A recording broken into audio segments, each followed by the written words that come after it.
Ladies and gentlemen, welcome to the Front Door Show brought to you by Four Fantastic Events. I'm your host, DJ Prieto, and it's thundering outside. So I just seen this lightning going on. Today I have my guest, DJ Lee Farmer. How you doing, Lee? What's up, Prieto? How you doing, man? Good, good, good. I just want to remind everyone the reason why we do this show. There's a couple of reasons. What we do here is we interview people from the music industry. That's number one that we're doing. One of the things that when I first started the show and I wanted people to realize is that just like you are in front of a laptop or the turntables for about 2 hours, but a lot of people might not know your history or who you are. They'll see you, they hear of you, your namesake, but let's give them a little intro about you per se. Who are you, Lee? Well, man, Lee Farmer. I am a DJ, producer, music curator. Um, I own a sound company, and I also own a marketing company. So that's kind of a nutshell. That's kind of me in a nutshell.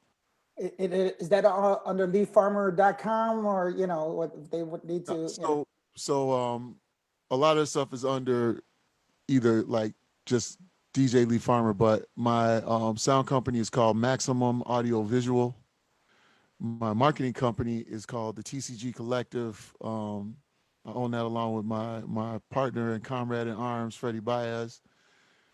And yeah, that's those are the three entities. It's Lee Farmer, Maximum Audio Visual, TCG Collective.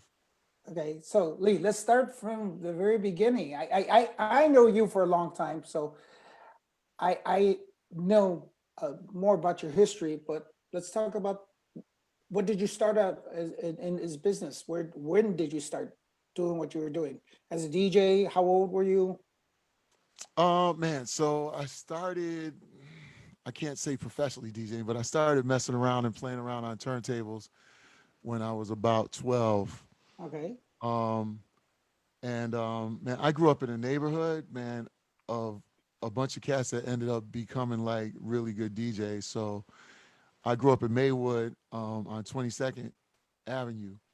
And so on 21st Avenue, Mike Brown and Corey White lived over there. 23rd, Brian Reeves lived on 23rd. Derek Carter lived on 19th. And man, and then Bad Boy Bill lived over the bridge in Bellwood. mm, Um, so man, Joe Latin Groove Garcia lived not too far from us. Man, so it was a lot of us that were like, hey, Julian also lived over there too, right? yeah, yeah. Well, Julian lived in like Franklin Park, but Okay, not that far right, exactly. right, right, right. So, but Julian was a little older than the rest of us. So, but we would all be like messing around in each other's basements and you know, just playing around with records and turntables and stuff. And a lot of us just ended up naturally progressing to being like DJs as a profession. So, what was the music that you first were messing around with? What was the kind of music Um, you? Man, first, so how I really first got interested is my cousin. His name was Perry Whitehead, and him and his business partner Terry Mack, they used to do all kinds of like, man, weddings, graduations. I So mean, mobile gigs. yeah, they were like mobile gigs, but they also did club stuff too. Okay. Um, and so I was too young to go to the club stuff back then, but I would go to a lot of these mobile gigs, carry equipment, carry records, and so that's how like me and my younger brother we got interested in DJing from my cousin Perry, and he was the first person that kind of showed us how to actually mix and blend records. You know what I mean? And so kind of gave us like the very beginnings of it, and then we kind of just kind of took it from there. And then um, when I got to high school, became really good friends with Bad Boy Bill, and he introduced me to Julian Perez. And Julian became a mentor. Julian used to let us come to his crib, and he had like these white shelves with like every record that we could dream of on these shelves. So he'd let me and Bill and a couple other kids that hung out with us come over and play his records, and just give us pointers. And then I remember meeting, I was at Julian's house when I first met Bill too. yeah.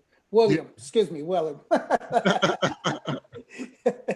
And, and Yeah, he had to been like 13 years old or something like that when I met him the first time. yeah. He was young. And Mhm. but Julian said, dude, this kid is talented, man. Check him out, listen to him and stuff like that.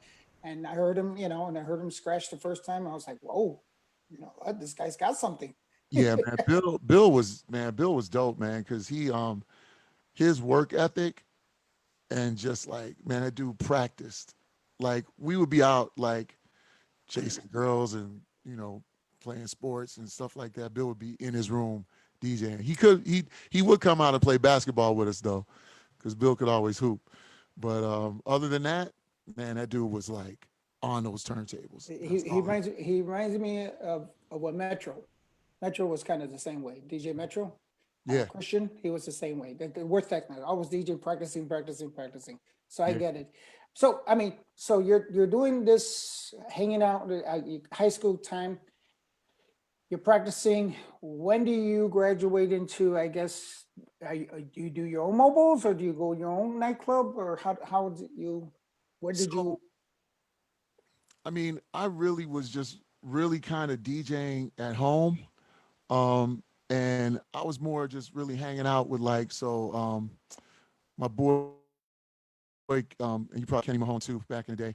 Kenny Mahone, Brian Reeves, Mike Brown. They had this company called West Suburban Sounds, and they did a lot of parties. They did like a lot of the events downtown at the Congress Hotel and the Hotel Continental back in the day.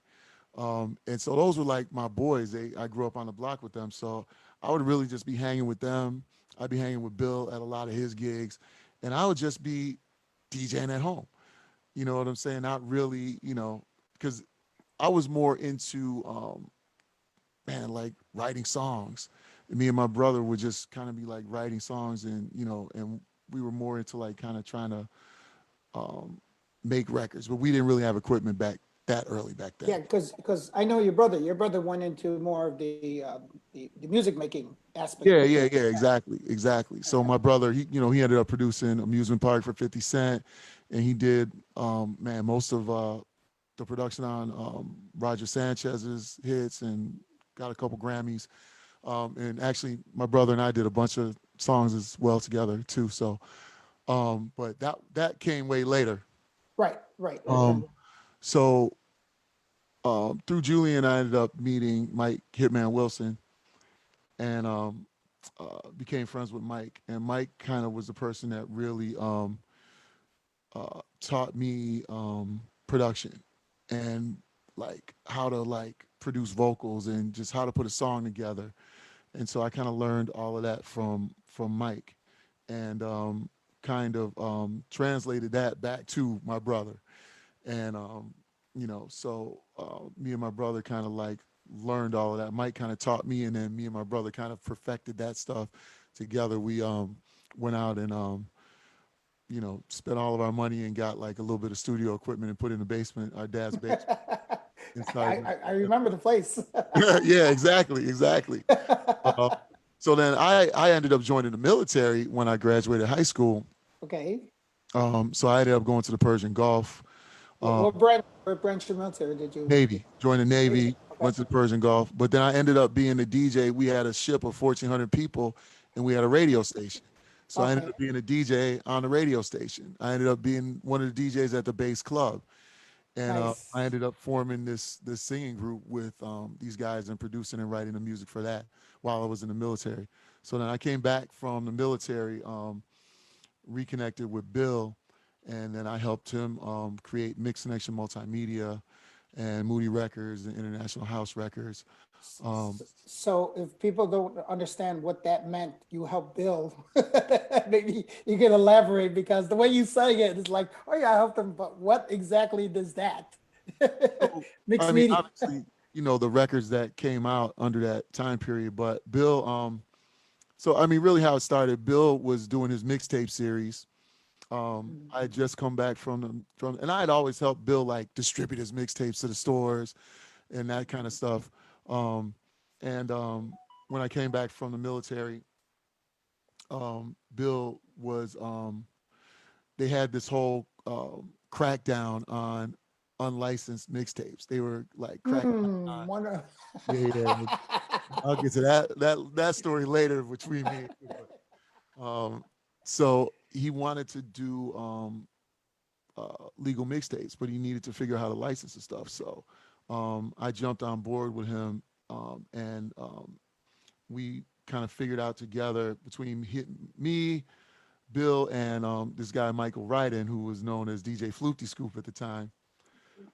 We kind of figured out how to approach the labels and to get licenses for these songs. So we put together a CD that Bill did called "Bang in a Box" Volume One, That was huge. and That was huge. and so I figured out I one of my buddies, man, was he was a top lawyer at Sidley in Austin, and so he would take me to the law library all the time, and he taught me a lot about entertainment law, and so I kind of figured out this way to approach the labels with a way to prorate the licensing for a mixtape, and my argument was because the mixtape was, we were only using a portion of the song for the mixtape. Why should we have to pay the The license full, right, the for full, the whole song? right. Well, what I didn't realize was that had never been done before. Ah, And so we had a kind of a uphill battle convincing the label. So I kind of took the lead on the charge with that, and we got it done. And so after that, we worked with B96 to do one for them called the Mixmaster Throwdown, which was released at the B Bash. We did, you know, all the rest of Bill's mixtapes, and then, that kind of morphed into starting Mix Connection. That was the start of Mix Connection Multimedia, well, and then how big was Bing in the Box? I mean, how big, what was that, um, man, I how don't big? know. I don't even remember what the end sales were, but like right out the box, we sold I think like 50,000 copies. That's huge Yeah, like, for a mix CD, right? I it mean, was big. It was big. Yeah. So like, and then I think it ended up selling maybe 80 or 90,000. Like when all and said was done. I don't. It's been so long ago. I don't remember what the numbers were now, but sold. for its time, Yeah, yeah, yeah. It was a lot, and it was, and then we did volume two, and all the rest of the volumes. But once we did that, we started working on the actual record labels and signing groups. People like DJ Rhythm and like Stacy Kidd did stuff with us, and it's funny. I just got off the phone right before this talking with Stacy Kidd. Uh, I mean, me and Stacy are still good friends to this day. From that, Ricky Bradshaw. I mean, dude, like so many people, man. Rick Garcia. Like we were just, everyone in Chicago. We were putting out records. Paul Johnson, and ended up get down with that and had a number 1 record. So that label did very well, and then I what I'm gathering, and I think you don't give 'em that much credit to yourself. You propagated their careers through this label. I mean, let's really be honest with you. Even you though know, Bill was good, yes, but I mean, but there was an audience that you were reaching with 50,000 mixed CDs that were out there, and and this had to been a, a, a, a way to get it out there, get the the DJs known and stuff like that. oh yeah, I mean, we put a lot of sweat equity in. I mean, the one thing that I really credit Bill with is that you know I didn't really have any experience doing this. You know what I'm saying? And like Bill like put the trust in me. You know what I'm saying? And was like, hey, dude, we can do this. Let's do it. And we Right. did it. I mean, you know, I think Bill put a couple $1,000s to start the label. You know what I'm saying? And then we blew it up to to doing very very well. And then yeah, so it was, and it gave a lot of people opportunities, and a lot of people careers got a kickstart from it, and it's something that I'm proud to have been a part of. Right. So yeah, it was a real cool era in my life. I learned a whole lot. And- Because you have no past lawyer experience or anything. You didn't go to school for a law or anything. no, none of that, none of that. But I mean, and the funny thing is, so I ended up leaving that situation, and I started my own company, and got a deal with Sony Music, and the funny thing was that I did all the contracts for my own deal. I had a lawyer oversee it, but I did all the contracts and all the negotiation for my deal with Sony Music. And I'm sitting in a room in New York with like 5 of Sony's lawyers in this crazy skyscraper, high powered attorney's office. And these dudes are asking me where I went to law school. And I was like, I'm not a lawyer. I'm And like, this is after the mix multimedia. This is yeah, this afterwards. this was after I left there, and I started a company called Maximo Entertainment with 2 other Ah, partners. Um, okay, and we focused on licensing Spanish records, Spanish rock and pop, and we licensed records from all over the world. And I pretty much used that same algorithm that I came up with to license Bill's records, for Bill stuff, to form this own company, the second company, and license music from all over the world. So we created like all these mixtapes. We did stuff with Alex Perez. Man, we did. DJ Dracula. Yeah, yeah, you're right, exactly. DJ Dracula back then, and we did man, Rocco Mix. We did some stuff with him and Rico Suave, who actually they own Pink Noise now, Yeah, who to this day I still do a lot of work with on the audio and sound side with those guys. Like, right. so it's funny because I created like lifelong friendships with all these guys through these companies that we built, and so that was really successful. We did that for like 7 years, and I hit the Billboard Top 100 13 times, the Latin Billboard Top 100 13 times, with different releases. Um, Nice. yeah, throughout that scenario, and It was a when and I remember that time. It was a little weird, um, where the Latin industry was going at that time. If I'm not, it was if you know, and what I'm saying is because they didn't know what they wanted to be. If they wanted to be organic, hmm Latin, just or because you were attacking it as a DJ point of view. exactly. And for them that was a very weird moment for them because they didn't believe, and tell me if I'm wrong, they didn't believe that DJs were as important as the artists are important, like what we know in dance music and house music and stuff like that. It's a different mentality. Oh yeah, yeah, and it was man, it was a serious uphill battle to get uh our first release license. Um, actually the first one that we did, we actually distributed through Bill's company because Bill had a distribution deal with WIA. Okay. So when I left Bill's company, obviously, it was good terms. We are still friends, but I wanted to do things and go in a different direction than where Bill's company was going. So I formed my company, but then I still went back to Bill, and Bill distributed our first release under WIA, and we actually sold like 50,000 copies of that first release, and we did real well with that. And I think that one ended up doing 70,000 copies when all was said and done. Whose mix was that, or whose was Um, that? that was Alex Perez. It Right. was Okay. Papa en Espanol Ultra Mix Volume One, Okay. that we put out, and yeah, that did very very well. So the funny thing was, I had gone to went to Sony, and so me and my business partner, we went to Sony. At the time, it was Sony Discos in Miami, and we went, and we basically lied and said we had an appointment with this woman. Her name was Rosanna. I'll never forget this. Her name was Rosanna Mattioli, right? Okay. And we said we knew she was the person who could. She was over special markets, which was the arm of Sony that could give us a distribution deal.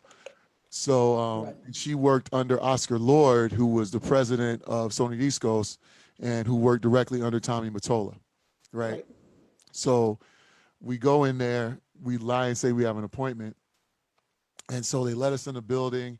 We're in the waiting room, and then she comes out and she's like, "Oh my God, I'm so sorry. Like the appointment's not on my calendar.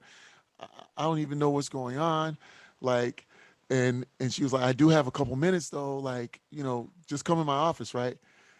And so when we got in there, we told her who we were, what we were trying to do, because at this point we hadn't even put out the first CD yet. Um, and we were like, "Look, this is who we are. This is what we're trying to do." And I gave her the history of what I've done with Bill, and how Right. I felt that it would work for the Latin market as well. And she listened politely, and she was like, "Yeah, okay, I don't think so," and basically put us out of her office, right? Eh, so And typical Latin label. right. So we got kicked out. Security pretty much, like followed us out the door, and so That was you and George going out there. yeah, well, it was me and the other partner whose name I won't mention. Okay, no problem. Um, but we so we went, we figured it out, we got the licenses, we put out the first CD, we sold 50,000 copies. The phone rings and it's her. Ah. And she's like, "Hey guys, I was looking at the SoundScan reports, and man, your release popped up. Would you guys want to come out to Miami?" This time they flew us back out to Miami, paid for our flights, came and had a meeting with us, and then we sat down with her and Oscar Lord, who was the president of Sony East Coast at the time. And then they initially wanted to buy our label, and we Of weren't down. course, We that's weren't down for that, right. and because I mean we just started, so we weren't even worth enough to make it worth our while for them to buy us out. So then they were like, "Okay, let's do a 50-50 deal. We'll buy half of your label." And we were like, "No, no, no. Let's do a distribution deal, and you guys distribute." And so that's what we ended up doing. And then that goes back to the story of me negotiating with all those lawyers in the Right. office in New York Nice, for nice, the nice. digital deal. Well, I mean, I'm just using that example as far as the labels. Like it just reminds me of the time when I had the discussion with Sony. They wanted to buy. That's what they do, and I get that. That's what they do. Um, but it one of the things that happened, and I remember this because I would see you at the Winter Music Conference and at the Billboard Conference, that with the Latin Billboard Conference. Yep. We used to try to talk to panels, and we talked about that. And obviously, when you're dealing with the dance labels and you're dealing with the Latin labels, there's a different um, way of them they understanding the business. And one of the things that I said, tell me if I'm wrong about this, but I and this not verbatim, this was like, but Latin labels would turn around and say, well, we deal with artists, we don't deal with DJs. That's kind of what their mentality was. Oh And, yeah, 100%, 100%. And we, I mean, they really didn't respect thank DJ. you, thank you. That's what I was getting. That's what I wanted to make sure that was where I was getting, because they Yeah, didn't look as DJs as they looked at us as like expendable. yeah, Yeah, yeah, exactly. And well, I mean, because they kind of had a different model. Um, you know, at that time, there were a lot of DJs that were actually like in the clubs starting to break records um, of a lot of those genres, right? So rock en español and pop en español were kind of newer genres, and they didn't really have a history of DJs in the clubs breaking those records, but it was happening.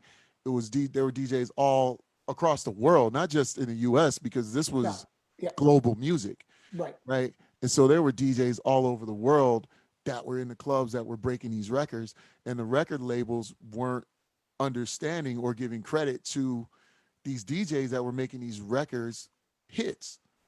and you know, we had to work really hard to kind of make them understand that, and we had to like let them see that these DJs were huge celebrities among their followers as well. You know what I mean? And so we kind of like got them to really start thinking about DJs as artists. And you know, there's so many DJs that are very talented remixers and very talented editors, and so you've got all these bootlegs that were out there of different edits of different songs and different remixes of different songs that the labels didn't even know about. And we started showing them that. And at first, when you show them this, they're like, well, they don't have permission to do that to our music. You know what I mean? And Hey, that, hey, hey, right, hey. right, right. And that was the attitude that they had. And we're like, but look, when they did this in this market, look at your sales in this market. When this DJ from, from Colombia made this remix, and all of a sudden this artist became big in Colombia. You know what I mean? Right, right, Or this DJ down in Houston created this remix, and now you're filling up stadiums in Houston with this artist, right. right? And so when they started to really look at that and kind of look at the numbers, their attitudes slowly started to change, um, towards DJs and what they were doing.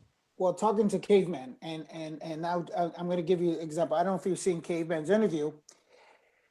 One of the things he said in copyrights, he says the problem that happens with, let's say, in the copyright aspect of it, or some of the label, especially the Latin labels, Hmm. talking about old school way of thinking. It's all even the copyrights is Oh, 1972, was when that was written, and mhm. things have changed, Massively.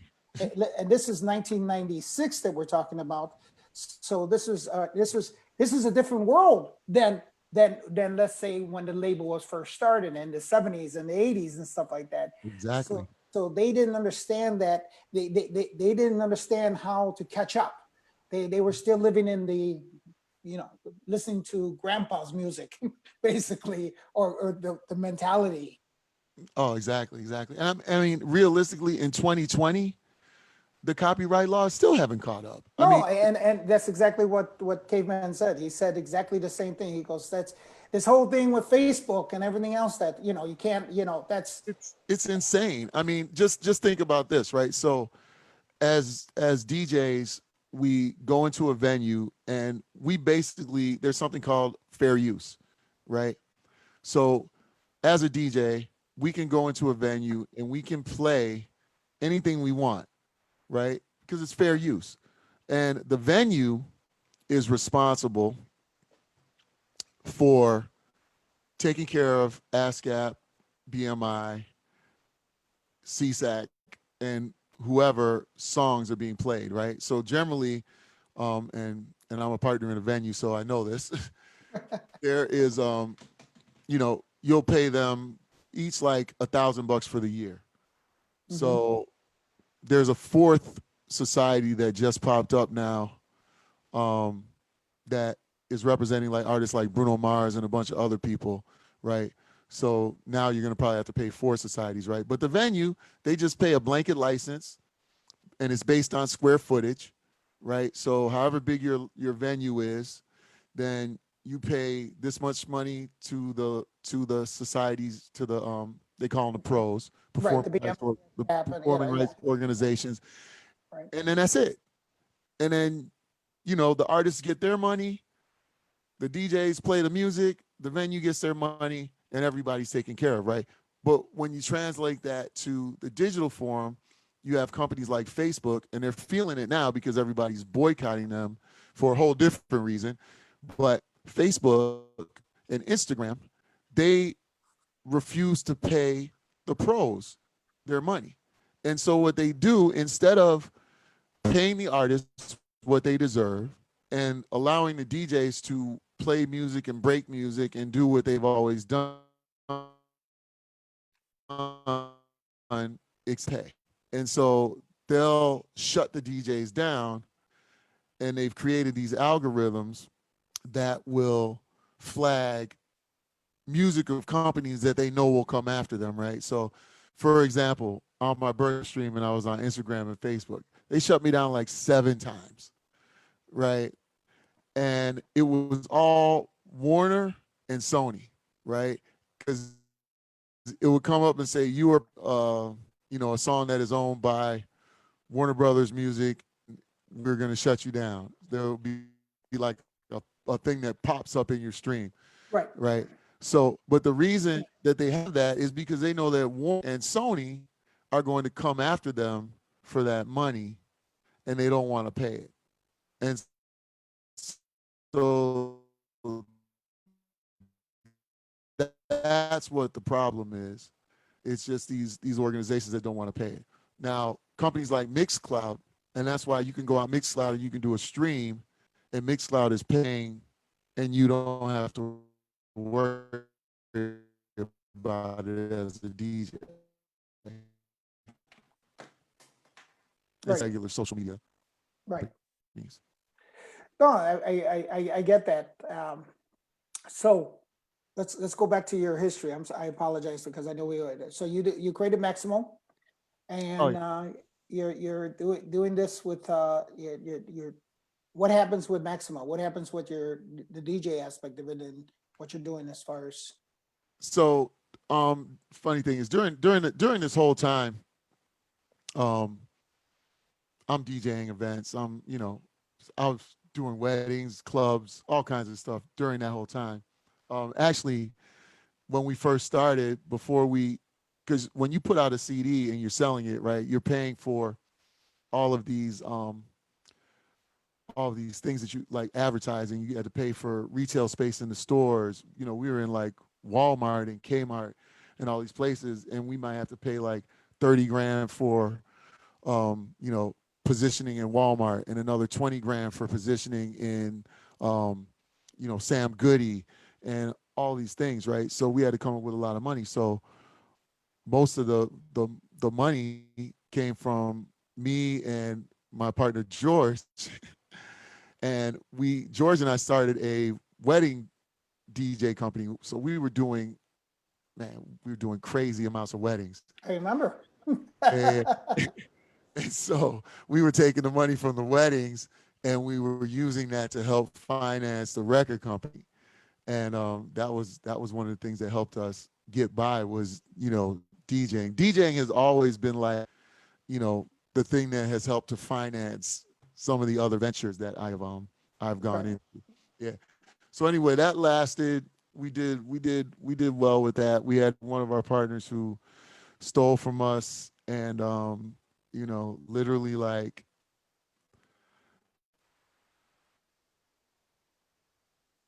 was bootlegging our own product. We're good, and we were thinking that they weren't selling anything, but he was cutting side deals with all these local stores, and he And was selling. He was pressing our product at a different place. So our product was all pressed up through Sony, right? right, right, But he had access to all of the artwork and everything because he was our partner, right? right. So he went and he pressed these CDs separately and was selling them. And then George and I didn't trust his financial judgment, so he wasn't a signer on the bank account. So he actually went he had a friend that worked at the bank that actually signed him on to our account. And so then he went out and stole many, many thousands of dollars out of our account. And it was just a crazy scenario. So The one his name. Okay, I get that. you know his name. I know, but Yeah, yeah. So anyway, yeah, sleazeball dude. So anyway, we got rid of him, and then we just it was a weird situation because this was George's best friend, uh, and there was this whole rift, and he kind of lost his whole passion for the whole scenario. I remember that. I remember that. Well, Uh, Lee, I'm going to tell you something. We have a mutual friend who stole $4,000 for me. I remember that when he stole the four. I think me and you talked about this Yep. before. And I went up to him. I went to his house, and he was afraid I was going to kick his ass. Mm-hmm. And I went up to him and I says, "Hey man, I want to shake your hand. Thank you for stealing $4,000 from me, because I'm going to make $40,000, and you just made it guaranteed you weren't going to touch that." So, Exactly. so yes, I think sometimes in this business, we know in this business, there's people that have done bad things and stole money. But sometimes when I look at the bigger picture, look at, what's going to happen. Sometimes it's really messed up. Like you said, weasel. Yes, they are weasels and stuff like that. But sometimes it's better off knowing what the way they are, finding out the way they are, because Oh, for sure, for sure. yeah, Yeah, it was good to get that person out of our spectrum. You know what I mean? right, Out of our sphere of influence. So yeah. Anyway, so he kind of lost his passion for the whole scenario. I bought him out of the company, and then right after that, Napster hit, and the whole industry. CD industry. Yeah. I mean, literally, it like from one year to the next, it was like we were selling, between all our releases, like man, we might sell 100 and something thousand CDs in a year, and then it went to now we're trickling out to 5, 10,000 CDs. You know what I mean? And it was just crazy. So I kept the business going, kept the inventory going, but wasn't really trying to put out any new releases. And then my deal came up with Sony, and Sony wanted to renew the deal, and I just declined. I was like, unless you are going to let me license everything digitally Right, and right, because that's where that was the new. put these out, and they I sat in a meeting with all these executives in New York in Sony, and they were trying to get all of their distributed labels. So at the time, we were a distributed label. Tito Puentes Jr., he had his label, which was a Mhm. distributed label. Jelly Bean had his label, which was a distributed label, and I forget the dude's name. Gungi Rivera, who used to own Latin Quarter in New York. Right, He had a distributed label as well, right? So all of us they used to have like these distributed label meetings for all of the distributed labels on the Sony Disco side, and so we would all get together and hang out, and you know, so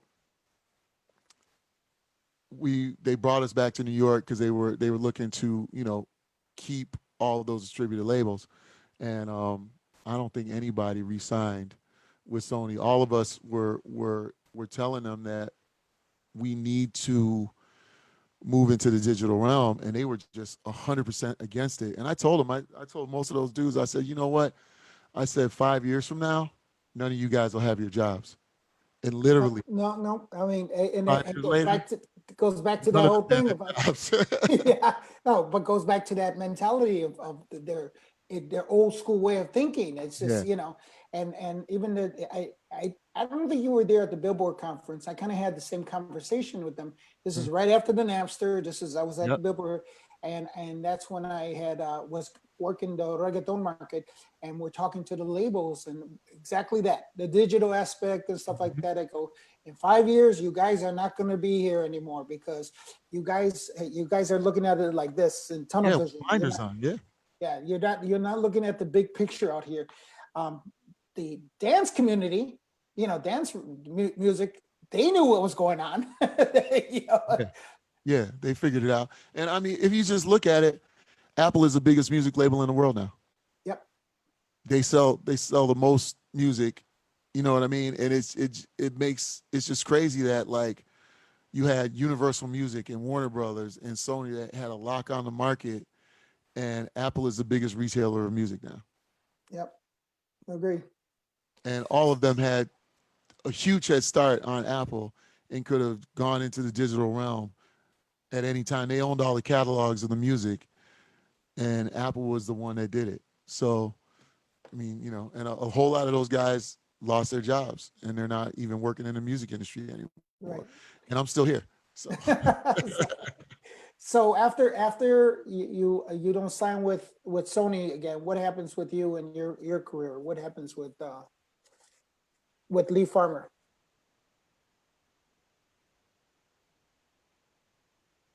Okay, I hope. got out of the label.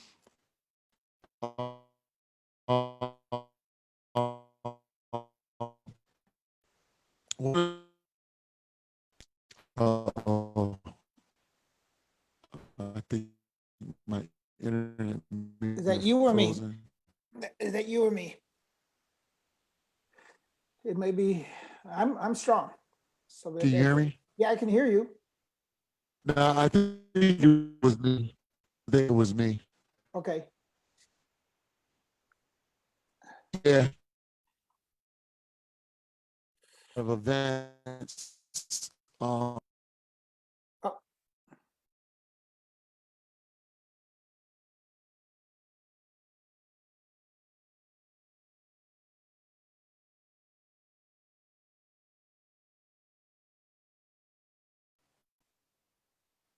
all okay. right. I You're think we're back.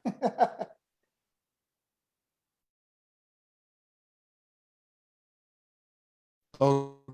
I, Yeah, my Wi-Fi has been kind of tripping lately.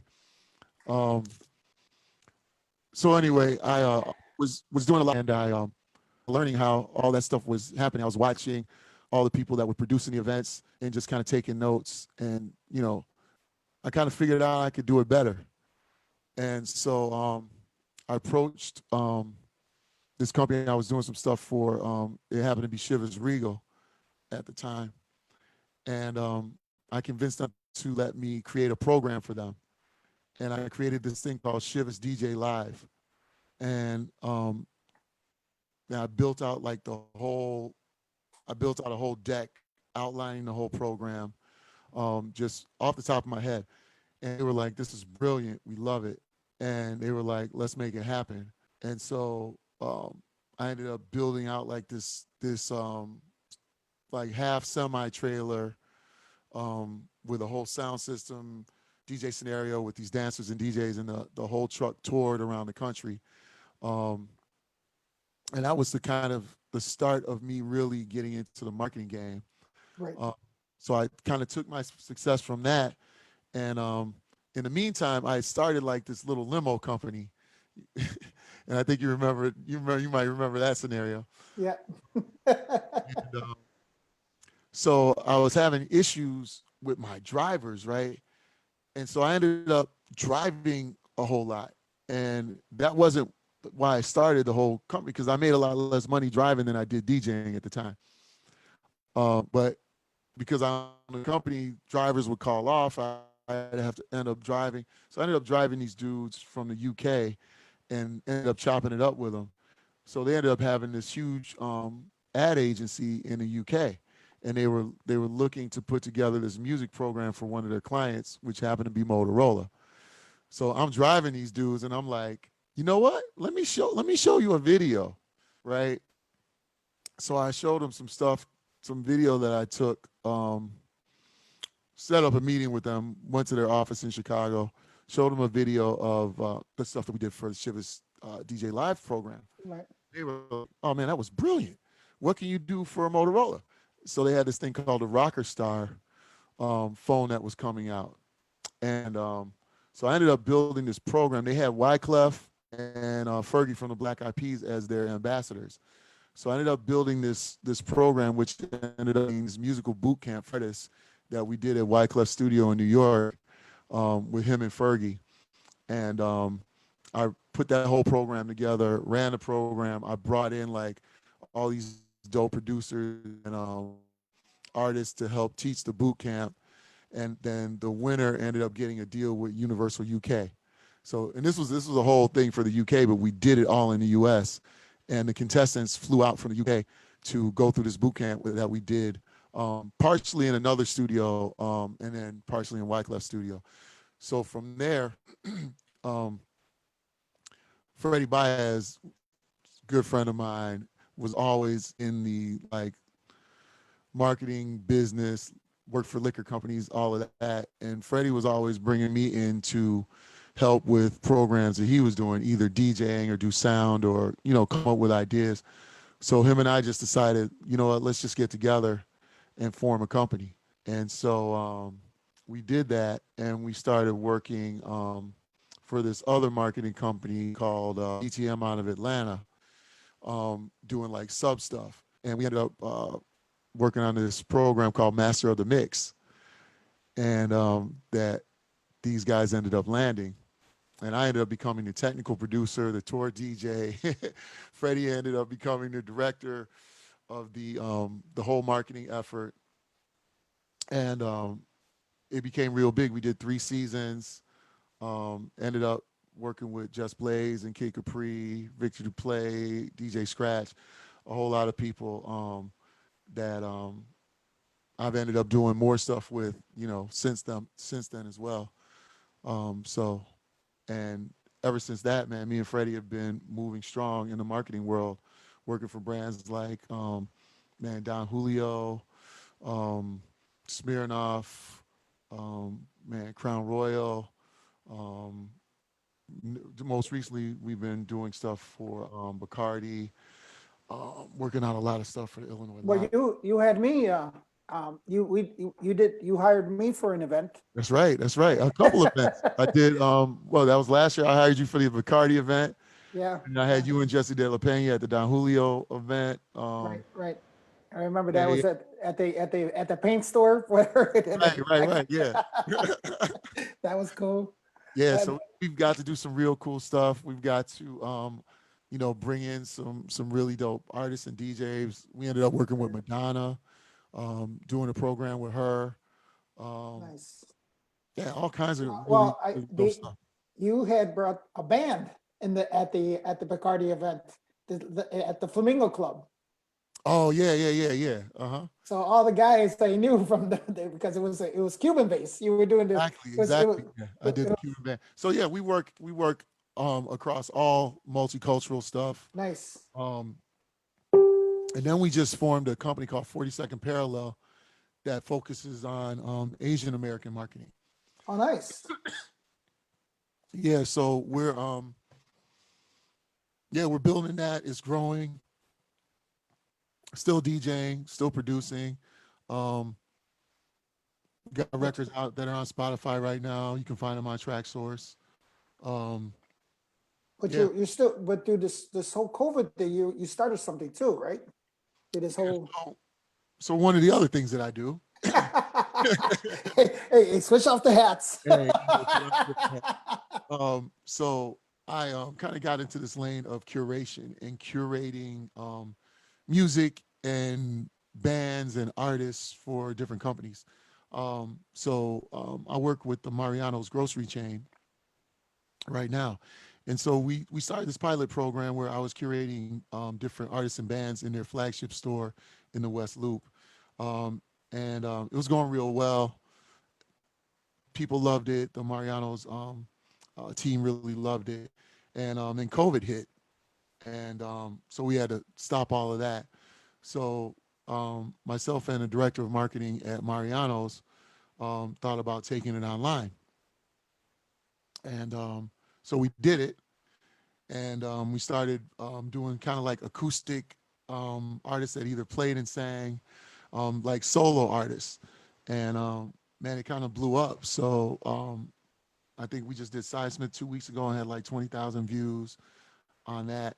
The Mariano's page when we started had like 250,000 uh, followers. Now it's up to like 280,000. Um, and man, we're averaging probably 10,000 views each week per artist. So it's really dope because we're giving artists a chance to get in front of fans that may not have known about them. The Illinois Lottery saw what we were doing, and they came in and sponsored it. And so now we're able to pay the artists. Um, so the artists make a nice little check. Um, they also get money from people tipping them on their Cash App and stuff. And so yeah, it's been real dope. It's been a very cool program. And so now we're getting ready to go back into booking bands and stuff in the stores. So I'll be curating like 6 different Mariano stores now with different bands and DJs. And we're going to continue with the online as well, because it's been so successful, and they want to continue that. So um, yeah, man, it's been a journey, man. This COVID thing, when it hit, I lost probably 75% of I my was gonna, income. I was gonna say because you were doing a lot of gigs. Yeah. Yeah, I yeah, mean, you know, between the sound company got shut down completely. like Pink Um, Noise, like for what happened to Pink Noise, like the events I mean, done. yeah, like man, those guys, we do a lot of stuff together over the summer as well. Um, so yeah, they're shut down. I'm shut down. We're all shut down. Trust me, I had George Ortega, from the Columbia Fest, and and he hires Pink Noise to do the sound, and Exactly, exactly. these guys, they do all the festivals and all the congresses and all the other things and stuff like that. So Yeah. And like I said, we do a lot of work together, man. Like I do a lot of festivals, and they have some different stuff, different equipment than I got. And so, I'll bring them in to do certain things on some of the festivals that I'm doing. And, we rent gear back and forth to each other. And, I mean, man, all that is shut down. And all the DJ gigs were shut down. You know what I mean? And the marketing budgets from all my clients went down, you know, to 25% of what they were. And so, it's been a blessing that I've been able to create a whole other lane, with live stream and doing stuff online, and not just for me, but for a lot of artists that right. and they lost all their entire income. So at least I've been able to help, um, put a little bit of money back into the artist community. Well, And I so, think I think what happened, and I think what I seen happen is a couple of things happen. Like uh, maybe these artists might have not been discovered if COVID didn't hit, meaning that because of the avenue that you've taken it, because honestly now they have a captive audience, so now these artists are, oh getting yeah, the and I wouldn't say discover, because like all these artists are really great artists, and they have right, their right, own right, following. But I think what I've been able to do is expand their following to people that wouldn't have known about them. You know what I'm saying? If they hadn't done this. And one of the great things is a lot of the artists hadn't done any live streams, or right. didn't really have their sound together. And so I've been able to help them. And once they've done my thing, now they're ready to go and just do anything. You know what I mean? They're set up now, because I'm very particular about how things sound. And so obviously I'm a sound engineer, have a sound company. So I make sure that they're sounding good. And so after they've done my thing, now they can go do live streams and not have to worry about, any of that, because they know they're gonna sound good, and they've got the basics down to go out and make money, doing live streaming. So So, well, now that we're opening up, and I pray that we're going to open up on the normal process, because today's news, you see the places in Texas and Florida and California, they're all shutting they're back. down now Yeah. because, so, I mean, I guess, I guess what the mayor and Prissioner's been doing is working for us, because we're not getting the spikes that the other places are, you know, um, how do you feel that once we open up, how do you feel that things are going to change as far as the industry? Yeah, you're because you've been in this industry for a long time, Oh yeah. Well, I mean, a whole lot has already changed. right? Um, there's a lot of places that aren't opening back up. A lot of places that have been there forever that are now gone. A lot of places that hire DJs and bands, um, and brought in companies to do sound that are gone now. Um, so I think it's going to be a process, man. It's going to be a long time before things get back to where they were, if ever. Um, I don't even know what's going to happen with clubs. You know what I'm saying? Because the places that are kind of like the bars, restaurants, or lounges that kind of serve food, and they're going to open up at 25% capacity. But here's the problem: you can open up at 25% capacity, but you still got to pay 100% of your rent. That's yeah, you You can't know what I survive. mean? And so that limits your opportunities. Correct. Um, so it's going to be a tough time for a lot of places that are trying to open back up and survive.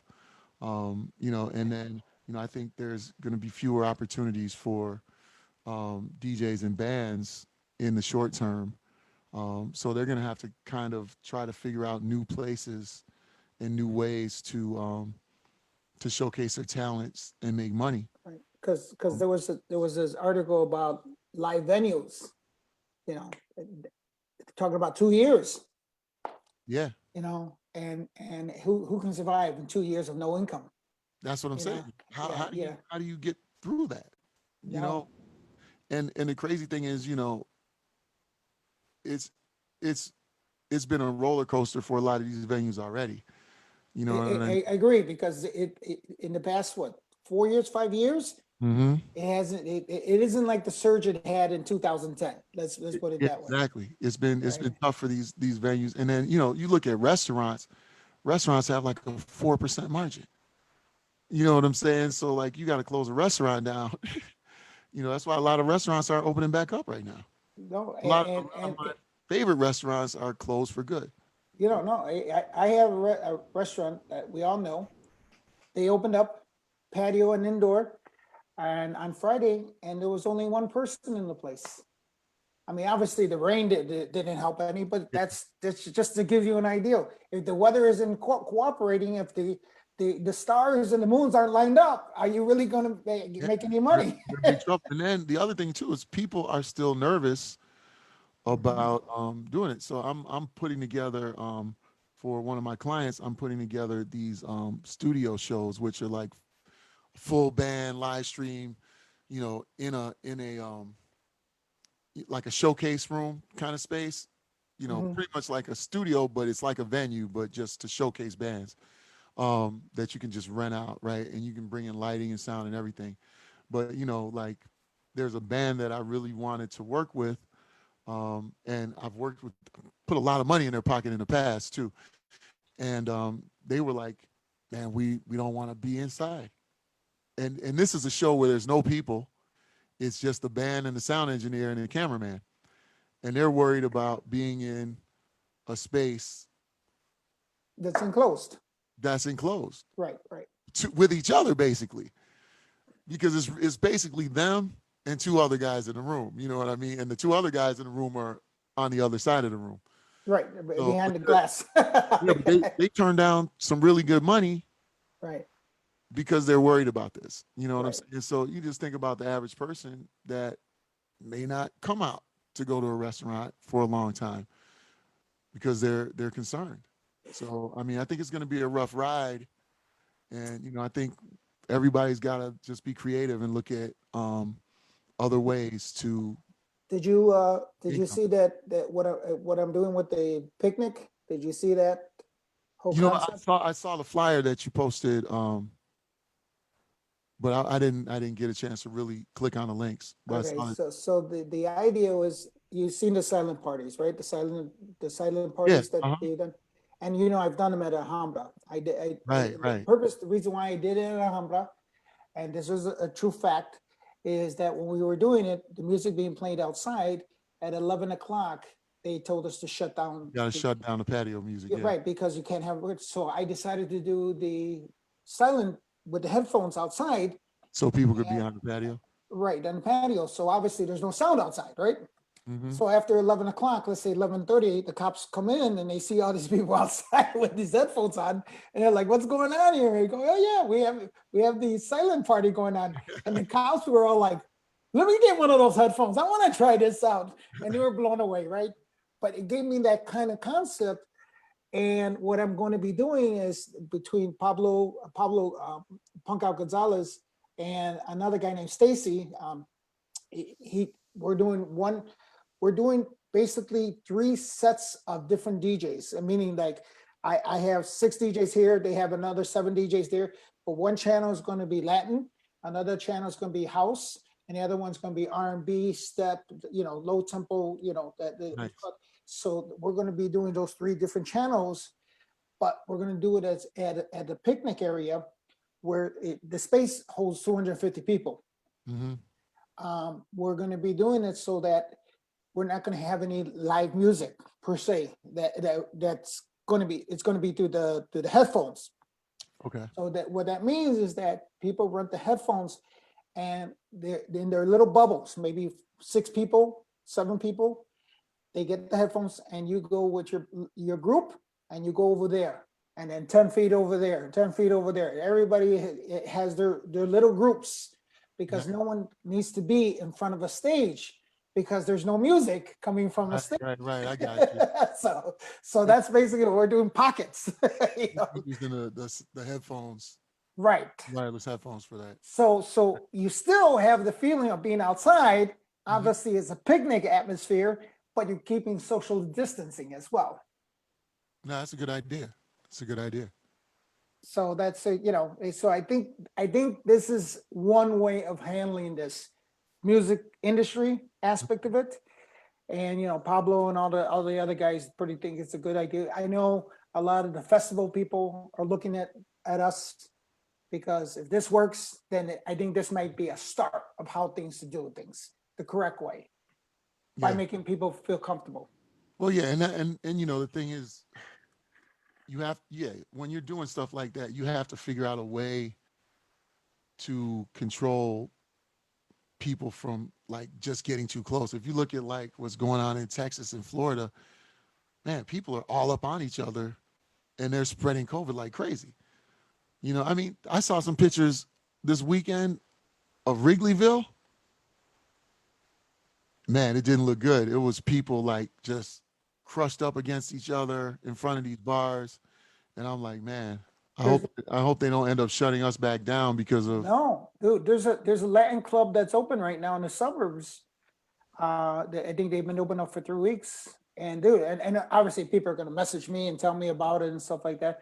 But there's like 80 people dancing, sweating with each other, drinking, holding each other, and I'm like, oh my god.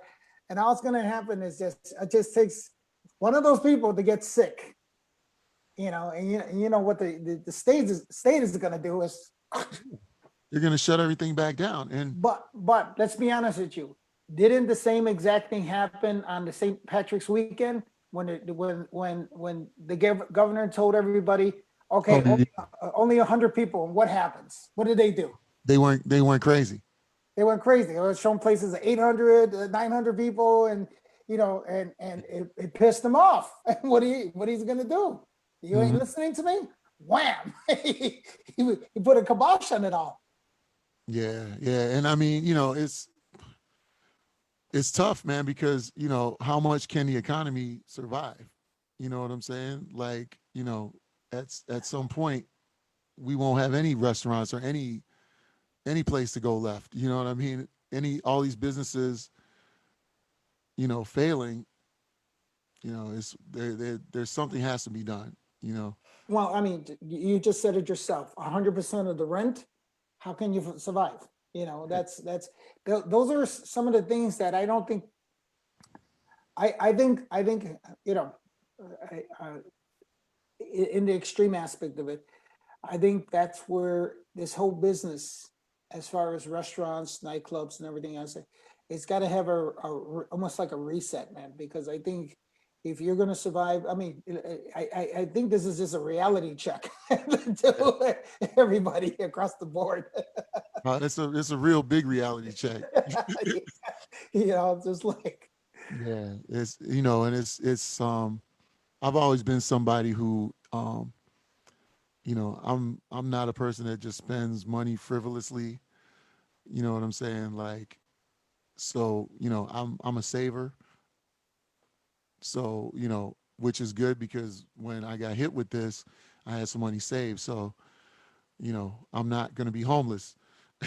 But there's only so long anyone, even people that plan for right. the worst, there's only so long you can survive, in this kind of scenario. You know what I mean? So, um, I'm just hoping that people pay attention to what the social distancing guidelines are, and try to keep the spread of this from getting bigger. Because at the end of the day, these politicians don't care if our business survives or not, or if our livelihood survives or not. You know what I mean?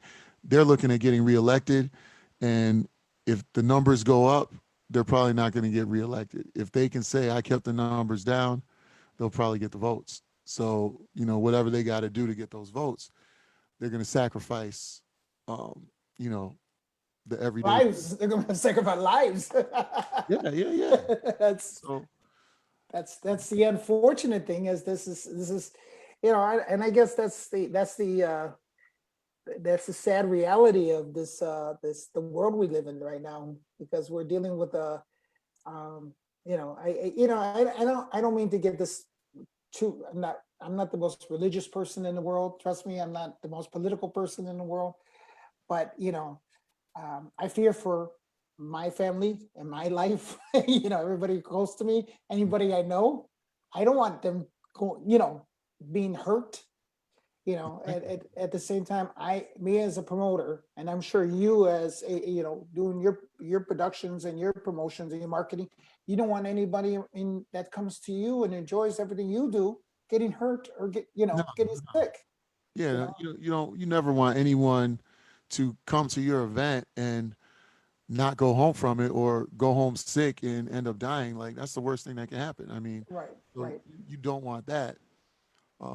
So I mean, which is why if if you're responsible, you're going to take every measure you can to protect the people that are going to come to your events. Um, but Well, ironically, you said that because originally when I sent you that flyer, it was called Social Distant Silent Picnic. We changed the name to Social Responsible Silent Picnic. We decided to change the name because that's what we want it to be responsible. And yeah. I think that's the key word to everybody out there. But we're past the hour already. Any last words you want to say to people listening to you? I mean, stay safe. You know what I mean? Just, man, just think about your own safety, and just try to be creative. Um, you know, there's a lot of people that are sitting around waiting for things to come back that might not come back. So, I've always tried to think about what I can pull from my brain and create, and bring into reality and create an income, right? Well, Lee, you have a head start above everybody because I think you've been very creative in everything you've done. Because like you said, you didn't go to school for any of this. You didn't. You just it all was. You just did by. Okay, I'm just gonna do it. But I mean, but I think anyone can do that if they just, if you come up with an idea. So a friend of mine came up with an idea the other day, and he's already created a whole business around it within like the course of a week. And Nice. I can't See, talk about what the business is because right. told me in confidence, but it's brilliant. And he's actually a musician that was touring the world. He's Grammy Award winning musician that was touring the world, lost all his income 100%. And he sat at home and came up with a bunch of ideas, and then came up with this idea and started a business. It's a brilliant idea. And he's probably going to make more money than he made before with this idea that he turned into a business. So, I just, man, want to tell everyone out there, man, like, you can create anything you want from an idea. And if you're in the right mindset, you'll be okay. right. Agree. Well, Lee, thank you very much. I appreciate you coming on the show. It was Yeah. always a pleasure. Always a pleasure talking to you. Yes, sir. This is always great and stuff like that. Thank you very much. Tomorrow I have Shannon, by the way. So And you know, he was another person that did records back with us in the day. I know. So that's why, One is so he was bringing back records to the label that I ran back then. I'm bringing records to the label that he runs now. right. My brother just put out a record called Tribal People on SNS Records. right. So he's working with Steve right now. So Yeah, exactly. we'll talk about it, and I'm sure your name's going to be brought up there as well and stuff like that. So good talking to you, Lee. All right. Yeah, for sure, man. Thanks a lot for having me. Thank you.